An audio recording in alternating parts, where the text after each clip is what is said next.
Ուկրաինայի նախագահ Վոլոդիմիր Զելենսկին շնորհավորել է վարչապետ Նիկոլ Փաշինյանին 2026 թվականի խորհրդարանական ընտրություններում քաղաքացիական պայմանագիր կուսակցության արձանագրած հաղթանակի առթիվով։ Նաև հավելել է, որ ժամանակն է, որ Եվրամիությունն իրական աջակցություն ցուցաբերի Հայաստանին։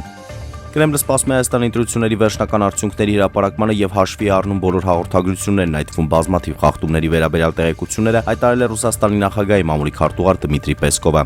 Բարգավաճ Հայաստան կուսակցությունը հայտարարել է, որ դիմելու է կենտրոնական ընտրական հանձնաժողով ձայների վերահաշվարկի հավանդ, նաև չբացառելով ընտրությունների արդյունքները բողոքարկելու հնարավորությունը։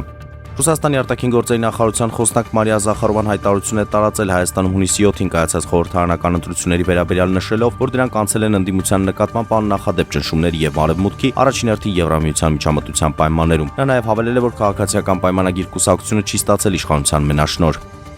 ԱՄՆ նախագահ Դոնալդ Թրամփը սոցիալական ցանցի իր էջում անդրադարձել է Մերձավոր Արևելքում տիրող իրավիճակին, կոչ անելով կողմերին դադարեցնել ռազմական գործողությունները։